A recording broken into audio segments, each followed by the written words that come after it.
प्यारे बच्चों, कैसे हो आप लोग। आई होप कि आप सभी अच्छे होंगे, आपकी पढ़ाई बहुत अच्छी चल रही होगी। तो चलिए आज हम लोग करने वाले हैं गुणनखंड प्रमेय। तो गुणनखंड प्रमेय को चलिए हम लोग समझते हैं। इससे पहले हम लोग शेषफल प्रमेय समझ गए हैं, उससे जो रिलेटेड क्वेश्चन थे एग्जाम्पल की वो भी कर चुके हैं। अगर आप लोग नहीं देखे हो तो प्लेलिस्ट में जाकर के आप लोग देख सकते हो। अब चलिए हम लोग समझेंगे गुणनखंड प्रमेय। तो गुणनखंड प्रमेय क्या होता है, तो ये दिया है स्टेटमेंट। स्टेटमेंट देने से पहले हम लोग इसको थोड़ा अच्छे से समझते हैं। तो चलिए क्या हो जाएगा, देखिए ये 25, इस नंबर में हम लोग 5 से इसको डिवाइड करते हैं। इसको पहले हम लोग समझ लेते हैं, ये हमको समझ में आ जाएगा, उसके बाद में ये आसानी से हमको समझ में आ जाएगा, तो समझने में कोई दिक्कत नहीं होगी। तो चलिए देखिए 25 से हम लोग 5 को डिवाइड करेंगे। तो देखिए डिवाइड करेंगे 25 को तो कितने बार में जाएगा, देखिए 5 5 25, ठीक है। शेषफल कितना आ रहा है हमारे पास में, 0। शेषफल कितना आ रहा है हमारे पास में, देखिए 0 आ रहा है। तो देखिए ये क्या हो जाएगा हमारे पास में, इसको क्या बोलते थे हम लोग, g ऑफ x बोलते थे, और इसको क्या बोलते थे, f ऑफ x या फिर p ऑफ x, दोनों कहते थे, ठीक है। तो ये हमको पता है। और इसको क्या बोलते थे, q ऑफ x बोलते थे, और ये हमारा क्या होता था, r। तो हमको सब नाम पता है, ठीक है। अब देखिए इसको हम लोग क्या बोल सकते हैं, हम लोग 25 को 5 ने पूरी तरीके से डिवाइड कर दिया, मतलब हमारा शेषफल कितना है, 0। अगर यहाँ पर कुछ ना कुछ आ जाता, 1 या 2 कुछ ही बच जाता, शेषफल हमारे पास में कुछ बच जाता, तो हम लोग क्या बोलते हैं उसको बोलते कि 5 ने पूरी तरीके से 25 को डिवाइड नहीं किया है। तो इसमें क्या हो जाएगा, जो इस नंबर को जो नंबर डिवाइड करेगा मतलब पूरा, ठीक है, ये मतलब 0 आना चाहिए, शून्य, तभी हम लोग क्या बोलेंगे, ये इस संख्या का क्या बोलेंगे, फैक्टर है, गुणनखंड है। जैसे कि हम लोग बोल सकते हैं 25 5 का गुणनखंड है, ठीक है। ये जो 5 है ये 25 का गुणनखंड है, ठीक है, ये बोल सकते हैं। और कोई नंबर, जितने भी नंबर इसको पूरी तरीके से डिवाइड कर देगा उसको हम लोग बोलेंगे कि ये उस संख्या का फैक्टर है। तो ये हमको समझ में आना चाहिए। तो चलिए इसको हम लोग थोड़ा समझते हैं अच्छे से। तो कहने का मतलब ये है, अगर 0 आ गया तो 0 आ गया मतलब पूरा डिवाइड चला गया है, और कुछ ना कुछ आ गया मतलब पूरा डिवाइड नहीं गया है। तो 5 25 का फैक्टर है, यहाँ हम लोग समझ जाएंगे। 0 आना चाहिए तभी हम लोग बोलेंगे कि पूरा भाग गया है। अब चलिए इसी को हम लोग क्या बोलेंगे, मैथ्स की लैंग्वेज में बोलेंगे हम लोग, यदि r इक्वल टू 0, शेषफल अगर 0 आ रहा है तो हम लोग क्या बोलेंगे इसको, जो भाजक है, भाज्य का गुणनखंड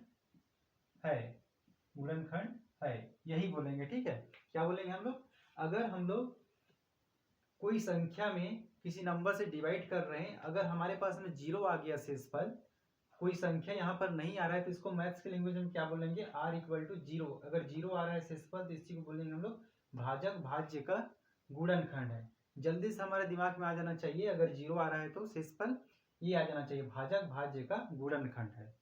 समझ में आ गया। तो यही है हमारा ये शेषफल जो गुणनखंड प्रमेय, यही है हमारा। तो चलिए इसको थोड़ा हम लोग समझते हैं। देखिए अगर किसी बहुपद fx को x माइनस ए से भाग देने पर शेषफल fa इक्वल टू 0, शेषफल कितना आ रहा है, 0। fa कहाँ से लिए हम लोग, शेषफल प्रमेय से लिए हैं। शेषफल प्रमेय पता है ना आप लोगों को, क्या करते थे शेषफल प्रमेय में करते थे, जो x माइनस ए होता था उसको हम लोग 0 के बराबर में इक्वेट करते थे, तो वहां से हमारा जो x का मान आता था वो क्या निकल के आता था, a निकल के आता था, और उसी a को जहां जहां x रहता था वहां पुट करते थे। तो यही fa इक्वल टू क्या, वहीं से शेषफल निकलता था, उसको क्या बोले हम लोग, 0। तो शेषफल 0, तब भाजक x माइनस ए भाज्य का गुणनखंड कहलाएगा। मतलब जब शेषफल 0 आ जाएगा तो क्या कहलाएगा, भाजक भाज्य का गुणनखंड है, ठीक है। वही मैं लिखा हूँ, वही ये थ्योरम बोल रहा है। तो अच्छे से आप लोगों को इतनी बात समझ में आना चाहिए। अब इसी का हम लोग उल्टा देखते हैं। उल्टा क्या हो जाएगा, हम क्वेश्चन में सॉल्व करने के लिए बोलेगा, उल्टा क्या बोल देंगे, अगर इसमें अगर हम लोग बोल देंगे भाजक भाज्य का गुणनखंड है, तब क्या हो जाएगा, r इक्वल टू 0। ये हमारे दिमाग में आ जाना चाहिए जल्दी से, ठीक है। क्या आ जाना चाहिए। अगर हम लोग इसी को उल्टा बोल रहे हैं, उल्टा क्या बोल दिया मैंने, देखिए इसको पहले बोल दिया भाजक भाज्य का गुणनखंड है, तब क्या हमारे दिमाग में क्या आना चाहिए, r इक्वल टू 0। ये बात तुरंत हमको आना चाहिए। और चलिए हम लोग प्रूफ करके देखते हैं थोड़ा कि कैसे क्या होता है, ठीक है। तो चलिए इसको प्रूफ करते हैं हम लोग। तो इसको प्रूफ करते हैं चलिए। तो इतनी बात आप लोगों को उम्मीद है समझ में आ गया होगा कि ये जो गुणनखंड प्रमेय है क्या कहना चाह रहा है।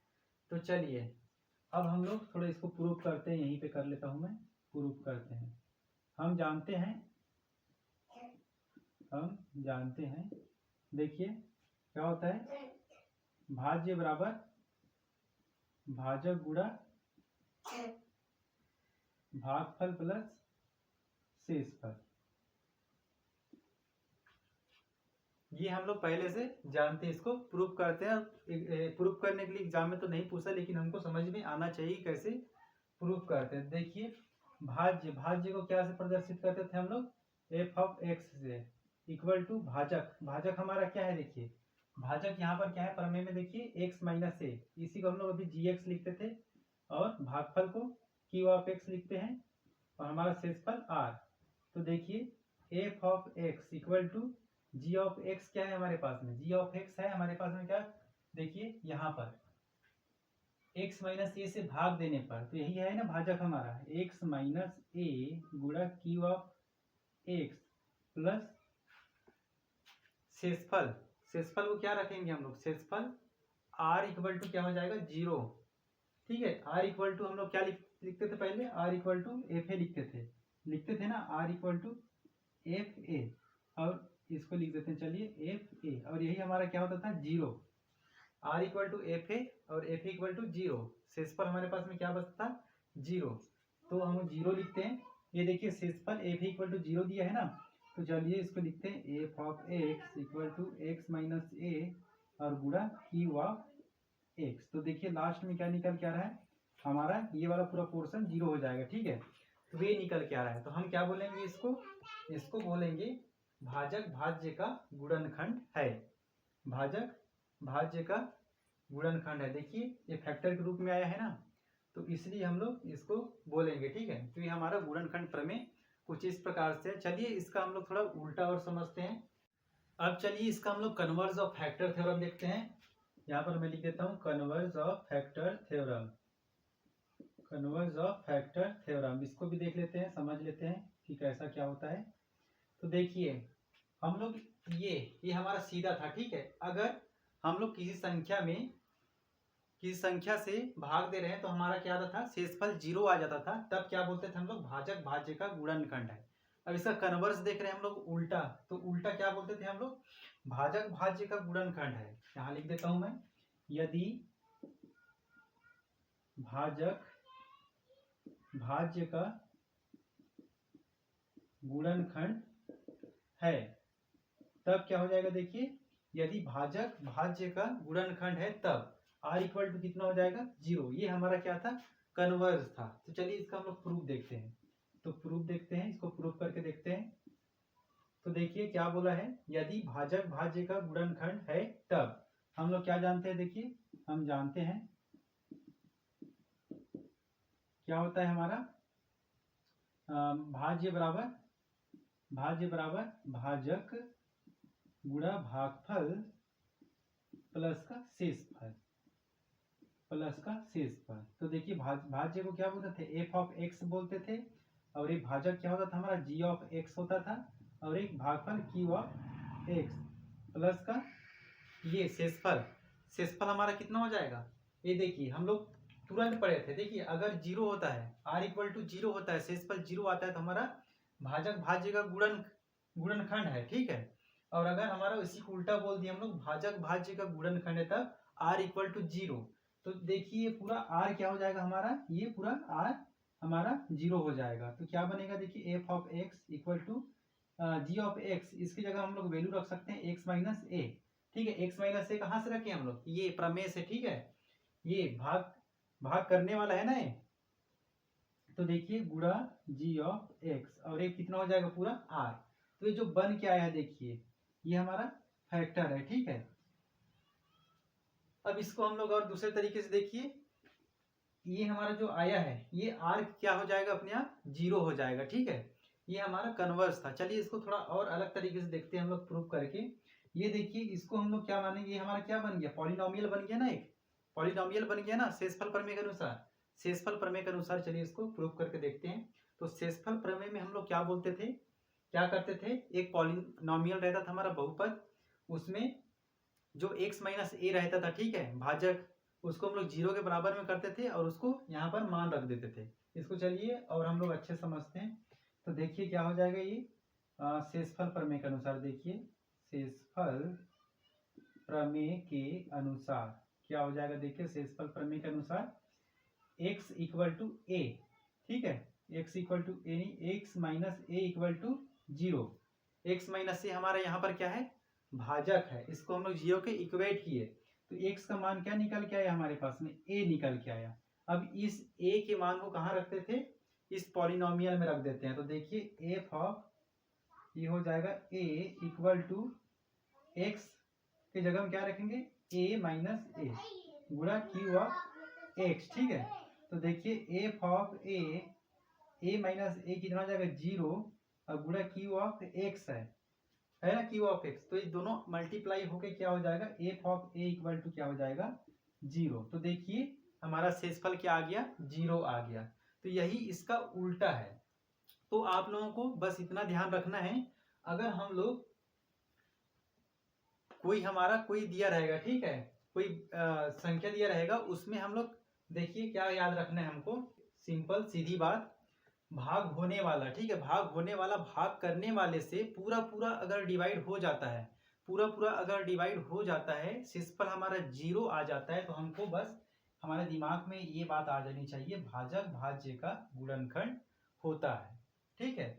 और उसी का उल्टा क्या है, अगर ये भाजक भाज्य का गुणनखंड है तब हमारे दिमाग में तुरंत आ जाना चाहिए r इक्वल टू 0 होता है। तो चलिए हम लोग इसके जो ऐसे क्वेश्चन है हमारे, इससे रिलेटेड क्वेश्चन करेंगे तो हमको और ज्यादा समझ में आएगा। तो ये हमारा गुणनखंड प्रमेय था। अब चलिए इसके आगे के हम लोग क्वेश्चन को करते हैं और समझते हैं अच्छे से। चलिए प्यारे बच्चों, हम लोग आगे क्वेश्चन करते हैं, उदाहरण नंबर 12 से 15 तक, और इसमें दिया गया है गुणनखंड प्रमेय का पूरा इस्तेमाल दिया गया है। तो चलिए आगे क्वेश्चन को हम लोग आसानी से सॉल्व करते हैं। तो देखिए ये हो जाएगा हमारा हल।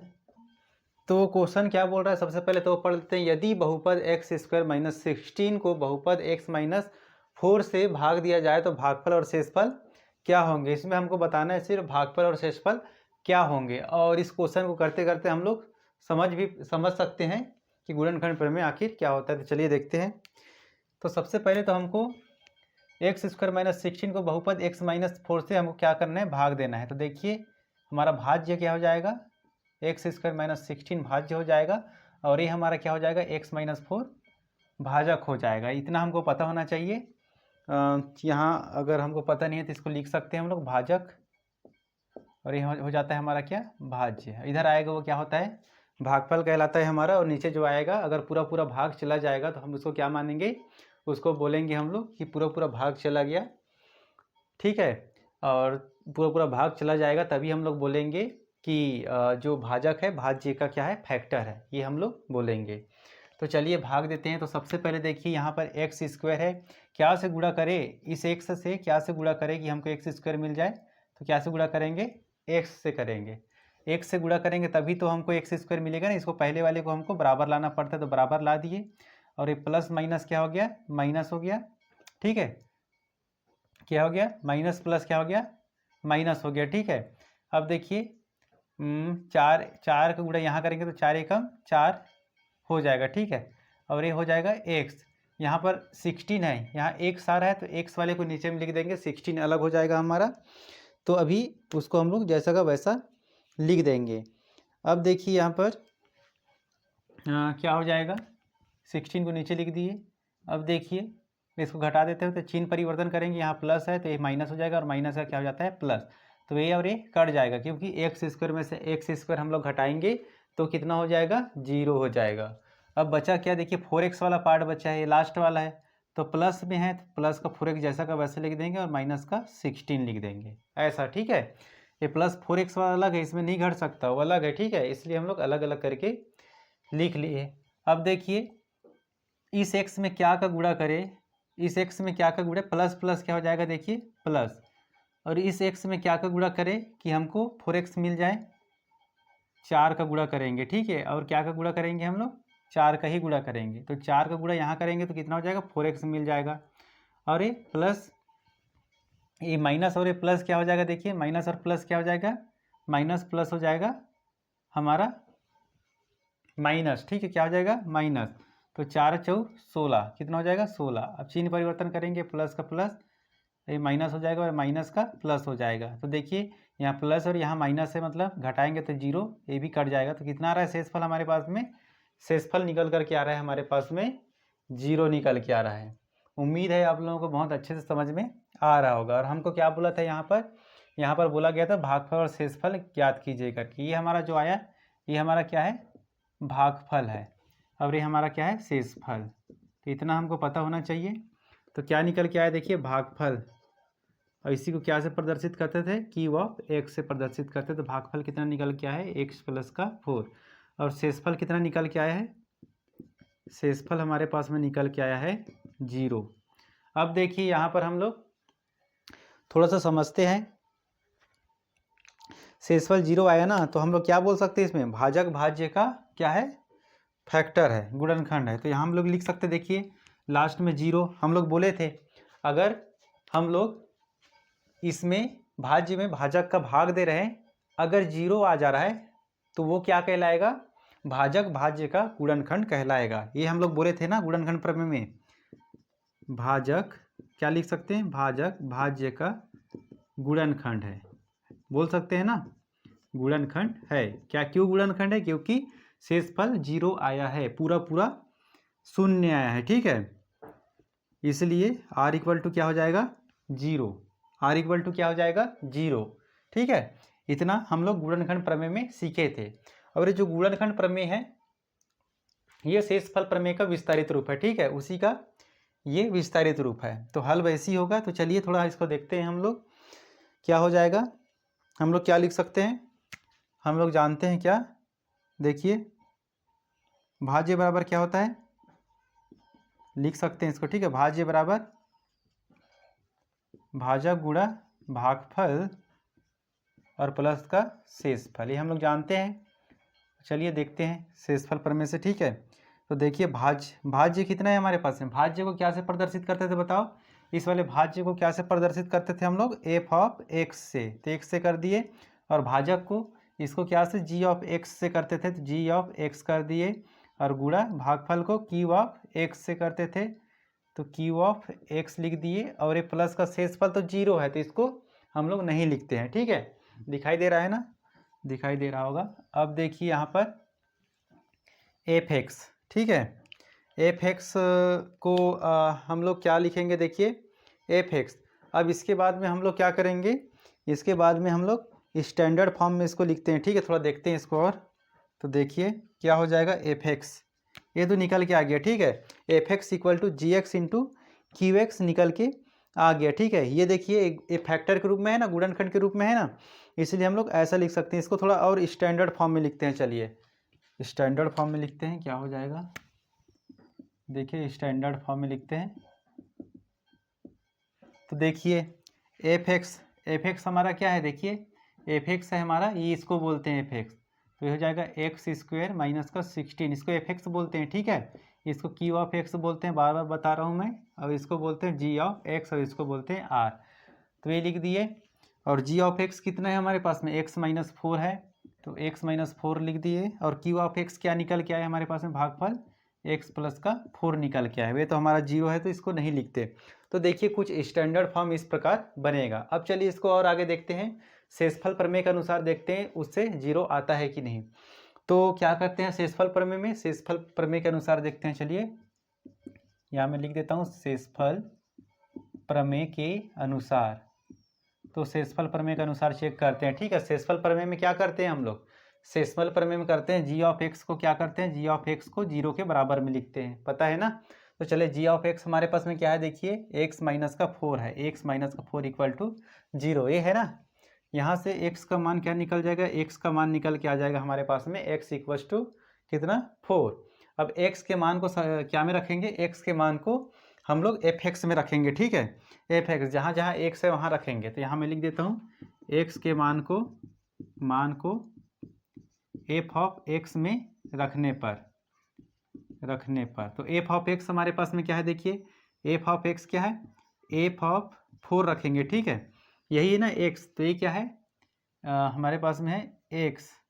सबसे पहले तो ऐसे लिख देता हूँ, f ऑफ x लिख देता हूँ ताकि समझ में आए। 16 इसको 0 आता है कि नहीं देखते हैं, ठीक है। f ऑफ 4 रखेंगे, ठीक है। x जहाँ जहाँ x है वहाँ 4 रखेंगे। अब तो ये 4 का स्क्वायर हो जाएगा और माइनस का 16। तो देखिए 4 चौ 16 माइनस 16, तो इसको जब करेंगे घटाएंगे तो कितना आ रहा है 0। देखिए यहाँ पर भी शेषफल हमारे पास में कितना निकल के आया है, 0 निकल के आया है ना, 0 निकल के आया है। और यहाँ पर भी 0 निकल के आया है, मतलब दोनों में 0 निकल के आया है। तो यही है, हमको तो भागफल और शेषफल ज्ञात करने के लिए बोला था, लेकिन हम लोग जो गुणनखंड प्रमेय है उसके अकॉर्डिंग ये भी देख लिए कि किस प्रकार से 0 आता है। यहाँ पर भी देखिए ये फैक्टर वाला है, ठीक है, फैक्टर के रूप में है, तो इसको स्टैंडर्ड फॉर्म में लिख लिए। और उससे भी हम लोग चेक कर लिए, शेषफल प्रमेय से भी चेक कर लिए कि इसका असल में 0 आता है कि नहीं। तो इस प्रकार से हमारा जो एग्जाम्पल नंबर है, एग्जाम्पल नंबर 12 वो बनेगा। अब चलिए इसके आगे का सवाल हम लोग उदाहरण नंबर 13 को करते हैं। चलिए अब एग्जाम्पल नंबर 13 को करते हैं। देखिए इसमें गुणनखंड बताना है हमको कि जो क्या x - 2 बहुपद p of x x square minus 3x square plus 4x minus 4 का एक गुणनखंड है, ये हमको बताना है, ठीक है। तो चलिए देखते हैं कैसे हल करेंगे इसको, हमको बताना है। गुणनखंड प्रमेय तो हमको पता है, तो चलिए बताते हैं। तो इसको हम लोग दो तरीके से बता सकते हैं। सबसे पहले हम लोग क्या करते थे, सबसे पहले हम लोग करते हैं एक तो लॉन्ग डिवीजन मेथड से हम लोग भाग देकर शेषफल क्या आता है 0 आता है कि क्या आता है, और अगर गुणनखंड रहता है तो क्या आता है 0 आता है, ठीक है। तो लॉन्ग डिवीजन मेथड से भी हम लोग भाग दे करके हम लोग पता कर सकते हैं, और शेषफल प्रमेय की मदद से भी हम लोग पता कर सकते हैं। तो चलिए हम लोग लास्ट टाइम अभी पिछले वाले वीडियो हम लोग शेषफल प्रमेय से किए हैं, तो शेषफल प्रमेय से ही हम लोग करते हैं। तो दोनों कर सकते हैं, दोनों मेथड से। तो देखिए यहाँ पर सबसे पहले p ऑफ x क्या दिया गया है, p ऑफ x कितना हो जाएगा, x square minus 3x square plus का 4x माइनस का 4। और क्या दिया है, g ऑफ x दिया है, g ऑफ x क्या दिया है, देखिए x माइनस 2 क्या दिया है, x माइनस का 2। ये हमारा ऊपर वाला क्या हो जाता है, भाज्य हो जाता है, और नीचे वाला क्या हो जाता है, हमारा भाजक हो जाता है, ठीक है। तो चलिए अब इसको शेषफल प्रमेय के अनुसार हम लोग देखते हैं कि शेषफल 0 आता है कि नहीं। तो देखिए शेषफल प्रमेय के अनुसार, तो देखिए शेषफल प्रमेय के अनुसार क्या होता है, क्या को लेते हैं 0 के बराबर, g ऑफ x को हम लोग 0 के बराबर में लेते हैं। g ऑफ x क्या है, x माइनस 2, तो x माइनस 2 को 0 के बराबर में लिख देंगे। तो x का वैल्यू क्या निकल जाएगा, -2 उठ करके उस साइड जाएगा तो प्लस का 2 हो जाएगा। तो x का मान क्या निकल के आए हमारे पास में, देखिए हाँ भाई, तो देखिए x का मान क्या निकल के आए हमारे पास में 2। अब इस x के मान को कहाँ रखेंगे, x के मान को p ऑफ x में रखने पर, तो देखिए p ऑफ x हमारे पास में क्या है, p ऑफ x ये दिया हुआ है, इसको जैसा का वैसा लिख देते हैं, x square minus 3x square plus का 4x और माइनस का 4। अब इसको देखते हैं 0 आता है कि नहीं, ठीक है।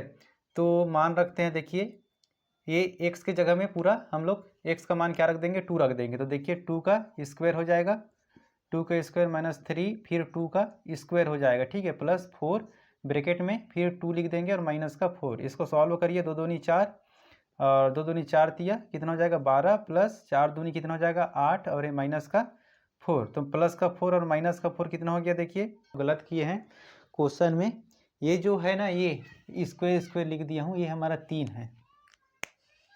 थोड़ा सुधार लेते हैं इसको, यहाँ पर गलत कर दिया था मैं, 3 है, ठीक है,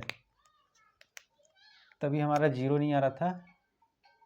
ये 3 है और यहाँ पर भी ये स्क्वायर जो लगा हुआ है ये हमारा क्यूब है, ठीक है। थोड़ा चेंज कर लेते हैं, क्यूब। तो ये कितना हो जाएगा, 2 दूनी 4 और 4 दूनी कितना हो जाएगा 8 हो जाएगा, 8 हो जाएगा ना। अब देखिए अब कितना हो जाएगा, देखिए यहाँ पर 8 हो गया और 8 हो गया माइनस का 12। अब इसका हो जाएगा, देखिए ये हमारा 8 का 8 लिख देंगे माइनस का 12। इसको हम लोग जब घटाएंगे +4 में से -4 करेंगे तो कितना हो जाएगा, देखिए ये हो जाएगा प्लस का 4 बचेगा, ठीक है। और ये 8 और प्लस प्लस है तो इसको जोड़ देते हैं, 8 और 4 कितना हो जाएगा, प्लस का 12 और माइनस का 12 पहले से है, तो इनको कट करेंगे तो 0 कर लेंगे, ठीक है। बोर्ड मास से कर लेना, पहले प्लस वाले करना, ठीक है। तो ये देखिए इस प्रकार से 0, तो देखिए यहाँ पर P ऑफ x कितना निकल के आया हमारे पास में, देखिए P ऑफ x निकल कर के आया है हमारे पास में कितना, 0। और यही हमारा क्या होता है, P ऑफ x निकल के आया है हमारे पास में 0, और यही क्या होता है, हमारा शेषफल होता है। तो शेषफल हमारा 0 आ गया ना, 0 शेषफल। अब 0 आ गया, इसका मतलब क्या हो जाएगा, इसका मतलब हो जाएगा, यहाँ पर मैं आगे लिख देता हूँ, चूँकि r = 0 आया है इसलिए क्या हो जाएगा, चूँकि r = हमारे पास में 0 आया है इसलिए क्या हो जाएगा, तब क्या हो जाएगा, इसलिए क्या हो जाएगा, देखिए इसलिए हो जाएगा हमारे पास में भाजक क्या है यहाँ पर, x - 2 P ऑफ x का, x - 2 P ऑफ x का गुणनखंड है। ये हम लोग सिंपल लिख देंगे और यही हमको बताना था, ठीक है। P ऑफ x का गुणनखंड है, तो बस ऐसी है हमारा गुणनखंड प्रमेय। तो देखिए P ऑफ x दिया रहेगा और G ऑफ x, इसको 0 की इक्वेट करना है और x के मान को रख देना है, 0 आएगा। अगर 0 आ रहा है तो हमारा x - 2 P ऑफ x का गुणनखंड है। चलिए हम लोग अब इसके बाद में उदाहरण नंबर 14 करते हैं। चलिए अब देखिए एग्जाम्पल नंबर 14 हम लोग करते हैं। तो एग्जाम्पल नंबर 14 वैसे दिया है, ठीक है, हमको बताना है गुणनखंड है या नहीं। तो चलिए इसको करते हैं। तो सबसे पहले कहाँ से शुरुआत करेंगे, देखिए हमको दिया गया है, ठीक है, क्या दिया गया है, देखिए सबसे पहले P ऑफ x दिया गया है और G ऑफ x दोनों दिया है। तो यहाँ पर हम लोग लिख सकते हैं, दिया गया है P of x equal to कितना दिया है, देखिए P ऑफ x दिया है हमको x² माइनस का ये क्यूब है, ठीक है, ये क्या है, क्यूब है। तो देखिए यहाँ पर क्या है, x³ है, ठीक है, x³ माइनस ax² प्लस का 5x दिया है और माइनस का 5a है, ठीक है। और g ऑफ x क्या दिया हुआ है, देखिए g ऑफ x है, ये हमारा भाजक कहलाता है, x - a। अब देखिए चलिए शेषफल प्रमेय के अनुसार, शेषफल प्रमेय के अनुसार क्या हो जाता है, देखिए g ऑफ x को हम लोग भाजक को क्या के बराबर में लिखते हैं, 0, और भाजक क्या दिया हुआ है, x - a दिया है, ये हमारा भाजक हो गया। इसको 0 के बराबर में इक्वेट करेंगे तो x का मान माइनस से है, उस साइड जाएगा तो प्लस का a निकल जाएगा। अब इस x के मान को कहाँ रखते हैं, x के मान को P ऑफ x में रखने पर, तो देखिए P ऑफ x कहाँ है हमारा, P ऑफ x बराबर क्या दिया हुआ है, P ऑफ x बराबर दिया हुआ है x³ माइनस ax² प्लस का 5x और माइनस का 5a। तो देखिए चलिए रख देते हैं वैल्यू को, x के मान को, x का मान क्या है हमारे पास में, a है, तो a का क्यूब हो जाएगा माइनस a और a का स्क्वायर हो जाएगा, ठीक है, और प्लस 5 और x की जगह में a रखेंगे और माइनस 5 और फिर यहाँ पर देखिए ये हमारा a के जगह हम देंगे a का a ही रहेगा, ठीक है। ये हो जाएगा a³ माइनस a का गुणा a के साथ में करेंगे तो यहाँ 1a है, यहाँ गुणा करेंगे तो क्यूब हो जाएगा ये भी, प्लस 5 का गुणा a के साथ में करेंगे तो 5a हो जाएगा, माइनस 5 का गुणा a के साथ में करेंगे तो 5a हो जाएगा। अब देखिए प्लस का a³ है, माइनस का a³ है, सेम रहता है, प्लस माइनस रहता है तो कट जाता है, ये भी 5a है, यही भी 5a है, लेकिन प्लस और माइनस ये भी कट जाएगा। शेषफल क्या आ गया हमारे पास में, देखिए 0 आ गया, ठीक है। तो P ऑफ x मतलब क्या, 0, शेषफल कितना है, 0 आ गया, शेषफल 0। और जब शेषफल 0 आ गया तो हम लोग क्या कहते हैं, वो फैक्टर है, किसका फैक्टर है, भाजक भाज्य का फैक्टर है, ये बोलते हैं ना। तो चूंकि यहाँ पर मैं लिख देता हूँ इधर, चूंकि क्या r इक्वल टू क्या आया, 0, इसलिए क्या हो जाएगा, इसलिए तब भाजक क्या है, x - a अपना P ऑफ x का गुणनखंड है, यही लिखेंगे, ठीक है, यही हमारा उत्तर हो जाएगा। ऐसे ही हमको सिस्टमेटिक लिखना है। चल एग्जाम्पल नंबर 14 हमारा हो गया है, 15 को करेंगे और इस जो वीडियो लेक्चर का लास्ट क्वेश्चन है, और इसको समझिए थोड़ा, हमारा जो इसके बाद में हम करने वाले हैं, ये जो उल्टा वाला पढ़े थे, ठीक है, कन्वर्स ऑफ फैक्टर थ्योरम, उसी के बेस पे वो बनेगा। हाँ भाई, तो देखिए एग्जाम्पल नंबर 14 हमारा क्या कह रहा है? एग्जाम्पल नंबर 14 कह रहा है यदि x minus one p of x equal to x square plus x plus k का एक गुणनखंड है, तब k का वैल्यू हमको ज्ञात करने हैं। देखिए यहाँ पर x minus one p of x x square plus k का गुणनखंड है बोल रहा है। ठीक है, पहले से हमको बता रहा है कि गुणनखंड है। तो हम लोग क्या पढ़े थे? ये पहले से जब बताएगा गुणनखंड है करके, तो हमको हमारे दिमाग में जल्दी से आ जाना चाहिए क्या? r equal to zero, r equal to zero. तो उसी को लिखेंगे यहाँ पर। देखिए चूँकि दिया गया है, ठीक है, क्या क्या दिया गया है? देखिए चूँकि x minus one p of x क्या है? देखिए पी ऑफ एक्स का एक गुणनखंड है, पी ऑफ एक्स का एक गुणनखंड है। ये हमको पहले से दिया है। तो पहले से दिया है तो हम लोग जब विलोम में पढ़े थे, गुणनखंड प्रमेय के विलोम में पढ़े थे, क्या पढ़े थे? जब भी ऐसा लिखा रहेगा पहले से x minus one p of x का एक गुणनखंड है, तो हमारे दिमाग में इसलिए r इक्वल टू क्या होगा? जीरो। ये हमारे दिमाग में जल्दी से आ जाना चाहिए। और देखिए r इक्वल टू जीरो है तो क्या यही पी ऑफ वन का मान भी क्या होगा? जीरो होगा। ठीक है, पी ऑफ वन का मान भी जीरो होगा। कैसे होगा? देखिए r इक्वल्स टू जीरो है तो हम लोग जब इसको इक्वेट करेंगे, x माइनस वन को उस साइड हम लोग पक्षांतर करेंगे तो वैल्यू कितना आएगा? वन। और उस वन के मान को कहाँ रखेंगे? वन के मान को इसमें पूरे रखेंगे। ठीक है, तो वन के मान को यहाँ पर रखेंगे तो हमारा वैल्यू क्या निकल के आएगा? हमारा वैल्यू क्या निकल के आएगा? जीरो ही निकल के आएगा। ये हमको पता है नहीं, इसलिए हम लोग पहले से लिख दिए हैं। ठीक है, कि r इक्वल टू जीरो तो P1 का मान भी कितना होगा? जीरो। ये हमको पहले से पता चल रहा है। अच्छे से समझिए, अगर ऐसे पहले से दिया है विलोम में, गुणनखंड प्रमेय का विलोम है, उल्टा बोल के दिया है। ठीक है, x minus one p of x का एक गुणनखंड है, पहले से बता दिया, तो हमको पता है जब गुणनखंड है तो r की वैल्यू क्या होगा? जीरो। और जीरो तो पी ऑफ वन का मान भी क्या होगा? जीरो होगा। पी ऑफ वन मैंने बता दिया ये है। ठीक है, जब इसको हम लोग जीरो के बराबर में लेंगे तो इसका वैल्यू क्या निकलेगा? x का वैल्यू वन निकलेगा, और वन को यहाँ पर रखेंगे तो हमारा मान कितना निकलेगा? जीरो। तो इसलिए हम लोग पहले से पी ऑफ वन कितना आएगा? जीरो आएगा करके हम लोग बता दिए। ठीक है, अब देखिए पी ऑफ एक्स कहाँ है? ये है। अब देखिए हम लोग x का मान कैसे निकालेंगे? x कहता हूँ k का मान कैसे निकालेंगे? X square plus x plus के। ठीक, हम पहले से हमको पता है, यही हमारा क्या है? P of one equal to zero. यही x की जगह में हम लोग वन रखेंगे ना, वो वन कहाँ से आया? यहाँ से आया। ठीक, x माइनस वन को जीरो की इक्वेट करेंगे तो, और ये हमारा जीरो आएगा, ये हमको पहले से पता है। इसलिए पी ऑफ वन को जीरो के बराबर में लिख दिए। तो पी ऑफ यही P of x he P of one है, तो इसको जीरो के बराबर में लिख देंगे। और इसको एक्स स्क्वायर की जगह हम क्या लिखेंगे? देखिए एक्स स्क्वायर का मान क्या हो रखेंगे हम लोग? एक्स स्क्वायर का मान रखेंगे हम लोग वन। हमको पता है ना, वन का स्क्वायर प्लस वन प्लस का के। ठीक है, ये कहाँ से आया? वन यहाँ से आया। ठीक है, एक्स माइनस वन को जीरो के बराबर में लिखे हैं वहाँ से, ऐसा। ठीक है, जी ऑफ एक्स को हम लोग जीरो के बराबर में लिखते हैं। जी ऑफ एक्स क्या दिया है? X minus one. इसको जीरो की इक्वेट करते होते, एक्स की वैल्यू क्या निकल के आता? हमारे पास में वन निकल के आता। उसी को हम लोग पुट कर रहे हैं पी ऑफ एक्स में, जहाँ जहाँ एक्स है वहाँ वहाँ वन, और हमको पहले से पता है पी ऑफ वन जीरो है। तो चलिए करते, इसको मैं सीधा करके लिख देता हूँ, है ना, सीधा करके लिख देता हूँ, जीरो को उस साइड कर देता हूँ। ठीक है, तो देखिए वन का स्क्वायर प्लस वन प्लस के इक्वल टू जीरो, ऐसा। तो one one one plus one plus का के इक्वल टू जीरो, वन और वन टू प्लस के इक्वल टू जीरो। और के का वैल्यू क्या निकल गया? देखिए यहाँ पर प्लस टू है, उस साइड जाएगा तो माइनस टू। के का वैल्यू क्या निकल के आएगा? के का वैल्यू निकल के आया माइनस का टू। ठीक है, तो x minus one p of x का गुणनखंड है। ठीक है, और है तो किससे है? ये जो गुणनखंड प्रमेय के विलोम से हम लोग कह सकते हैं। तो इस प्रकार से हमको k का मान निकालना है। k का मान क्या निकल के आया? माइनस का टू निकल के आया।